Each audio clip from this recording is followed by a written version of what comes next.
수행하는 방법에는 두 가지 종류가 있다 그럽니다. 하나는 자기 강을 건널 때 강을 건너서 저 언덕 피안에 도착해야 되는데, 한 가지는 자기 힘으로 헤엄을 쳐가지고 자기 능력으로 하여튼 어떻게든 강을 건너는 걸 말하고 그런 수행이 있고, 또 하나는 미리 깨달은 부처님이 큰 배를 만들어 놓으신 걸 그걸 올라타고 아주 부드럽게 쉽게 가는 방법이 있다 그래요. 그렇다면 말법 시대에는 중생들이 근기가 약해서 전부 연불을 하는 게 좋겠다고 말씀하신 것처럼 그게 맞는 것 같습니다. 자기 혼자 힘으로 가면이야 좋지요. 혼자 가서 언덕까지 딱 갈 수 있었으면 얼마나 좋겠습니까? 근데 사람들이 어떻게 그렇게 열심히 하는 사람이 있습니까? 과연 또 근기가 되지 않는다면 그냥 고생만 하다가 평생 그러다가 마는데, 문제는 뭐냐? 이제 그렇게 우리는 그런 생각을 가졌습니다. 뭐 좀 하다가 안 되면 어떻게 되겠지, 막연한 기대를 한다는 거죠. 이 막연한 기대처럼 어리석은 건 없는 것 같아요. 제가 볼 때는 이거 뭐 장난이 아니잖아요. 만약에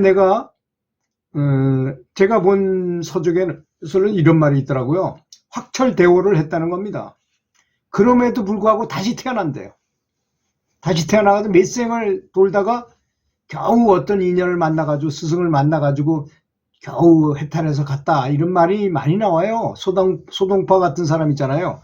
당송 8대가였던 소동파는 확실히 스승으로부터 깨달았다는 인가까지 받은 사람이었습니다. 그럼에도 불구하고 영능자가 보니까 몇 생을 윤회하고 5번이나 윤회를 하고 나서 얼마 전에 이제 해탈해서 갔다, 그런 말을 하는 걸 들었어요. 그런 걸 보면 이게 비록 깨달았다 해도 그럴진데, 깨닫지 못한 사람은 뭐 말할 것도 없는 거 아니겠습니까? 이제 사람이 딱 죽으면 그 깨달은 사람은 바로 그냥 다이렉트로 천국으로 또는 극락으로 뭐 하여튼 불국토로, 하여튼 세계는 많으니까 천국에 있는 하늘나라에는 아주 불국토가 많다 그래요. 그런 데를 갈 수 있지만 깨닫지 못하거나 또는 조금이라도 뭐 교리도 중요한 것이 굉장히 중요하더라고요. 교리를 아는 것도 굉장히 중요하다고 생각 들어져요. 여러분도 아시겠지만 해인사에서 왜 스님이 잤다다가 잣나무에서 떨어져 가지고 사망한 줄 알고 눕혀놓고 있었는데 하도 배가 고팠잖아요. 그때 먹을 것도 없고 겨우 잣 팔아가지고 스님들이 그걸로 연명을 할 정도였으니까 배가 고프니까 집으로 가는 거야. 이제 죽은 다음에 영혼이 영체가 빠져나와가지고 가다 보니까 가서 집에 가서 왜 누나를 이렇게 반갑다고 어깨를 짚었더니까 그냥 펄쩍 놀라가지고 객귀가 나타났다고 어머니가 식가를 들고 뭐 소금을 뿌리고 막 그래가지고 기분 나빠가지고 이 친구가 돌아오다가 내가 스님인데 뭐 어떤 여자들이 나를 꼬시는데 내가 스님인데 그래도 이렇게 들어갈 수 있나 해가지고 나오고 뭐 이런 말이 많이 나오잖아요. 그런 걸 보면 교리를 알았기 때문에 그 양반 내가 스님이었고 이런 교리를 지켜야 된다는 걸 알았기 때문에 그래도 무사히 그냥 자기 몸으로 돌아왔던 것입니다. 그렇지 않았으면 바로 그냥 뭐 무당개구리 태 속으로 들어가거나 개 태 속으로 들어가거나 이랬을, 또 말벌의 태 속으로 들어갈 뻔도 했다는 거 아니겠습니까? 그런 걸 보면 확실히 이 법문이라는 건 굉장히 중요한 것 같습니다. 만약에 어긋난 방법을 배웠어요. 되지도 않는 방법을 배워가지고 평생 동안 그걸 했는데 정말 허송세월만 하고 애만 쓰고 그냥 어떤 깨달음은 없고 얻은 것도 없고 그렇게 됐다고 생각해 보십시오. 얼마나 허망합니까? 그런데 부처님께서는 그런 사실을 왜 모르시겠습니까? 왜 그걸 모르셨겠습니까? 뭐 빗바사나를 하는 것도 가르쳐 주시고 일상관도 가르쳐 주시고 아주 여러 가지 수행법을 가르쳐 주셨지만 가장 많이 권한 것, 또 가장 자기 부왕 아버지한테나 또는 친척들이나 아주 친한 사람, 수행을 안 하는 사람들한테 권할 때는 항상 연불을 권했습니다. 부처님께서도.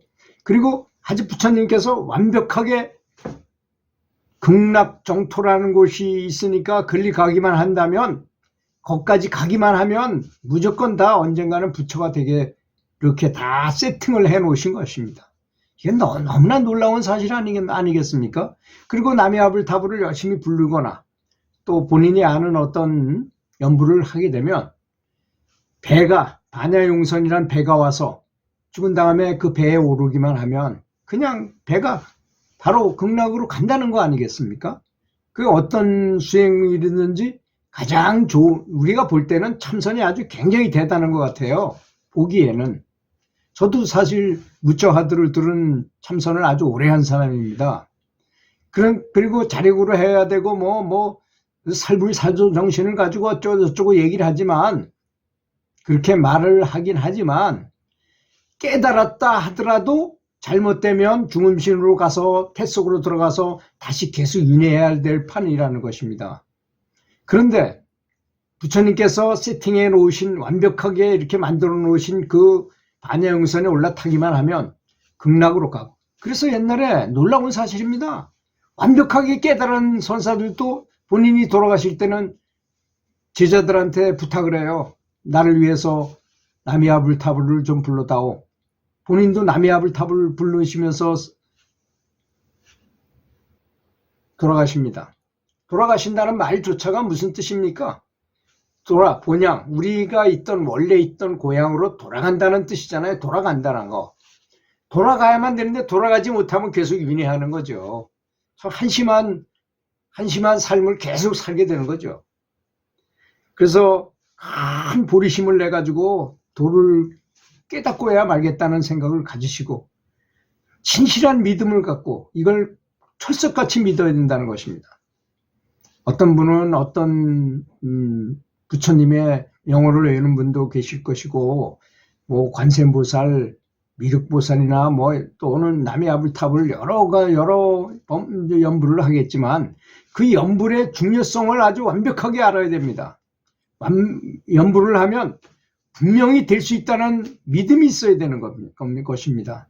제가 수도 없이 많이 얘기했잖아요. 제가 아버지 부친의 병을 고치기 위해서 중국 기공을 배워서 신통력을 가지고 있었는데 투시를 여는 거를 하는 것이 제 특기였습니다. 지금은 전혀 그런 거 관여도 안 하지만 신경도 쓰지도 않고 하지 않지만, 그때 그 중학생 정도 된 좀 멍청한, 공부도 못하고 편모고 하여튼 좀 집안이 어렵고 그런 학생들이 멍청한 애들이 잘 봤었는데요. 그걸 보고 나서 보면 나미아불탑을 부르면 아미타 부처님이 정말 앞에 나타나셔가지고 아주 간단합니다. 진리일수록 간단 명료한 것입니다. 부처님의 이 차크라, 이 빛, 이 법륜이라 그러죠. 이 큰 빛으로 저를 비춰줘요. 그럼 제가 요만하잖아요. 수행을 적게 해서 요만하다면 부처님이 빛을 계속 비춰주니까 이 빛이 커집니다. 이렇게. 그래서 나중에 정말 성심성의껏 올인해서 계속 한다면 부처님과 같아지는 거예요. 그게 바로 연불수행입니다. 이 세상에서 이런 방법보다 더 좋은 방법이 어디 있겠습니까? 만약에 메시가 축구를 잘한다서 메시를 계속 따라하는 거야. 어릴 때부터 계속 따라하면 언젠가 메시보다 더 잘하는 사람이 되겠죠. 않겠습니까? 당연한 거 아닌가요? 처음에는 모방이지만 나중에는 메시보다 더 창의적이고 더 잘하는 사람이 될 수 있어요. 메시는 키도 작잖아요. 내가 더 키도 크고 힘도 더 세다면 메시보다 훨씬 잘하겠죠. 그렇게 되는 것입니다. 그래서 수행 방법 중에서 가장 좋은 거는 스승을 따라하거나 부처님을 따라하는 것입니다. 그렇지 않습니까? 오래 이렇게 연부를 하게 되면 모든 감정적인 부스러기가 다 허물어져요. 그리고 무념무상의 상태가 됩니다. 계속 연부를 하게 되면. 이게 바로 미묘한 이치인 것입니다. 그렇게 되게 만들어 놓으셨어요. 부처님께서. 그냥 모르고 해도 다 되게 하는 거. 왜 우리가 컴퓨터에서 자동 실행하는 거 있잖아요. 탁 누르기만 하면 저절로 다 설치되고 프로그램이 저절로 작동되는 거 있잖아요. 자동 실행인 것입니다.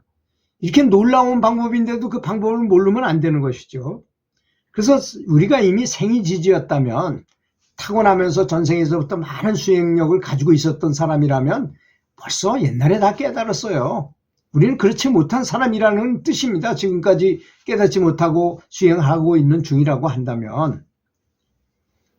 그래서 아까 말씀드린 대로 확철되어 한다 하더라도 미혹에 약간의 미혹된 점이 있으면 인해를 해야 되는 입장이다 이겁니다.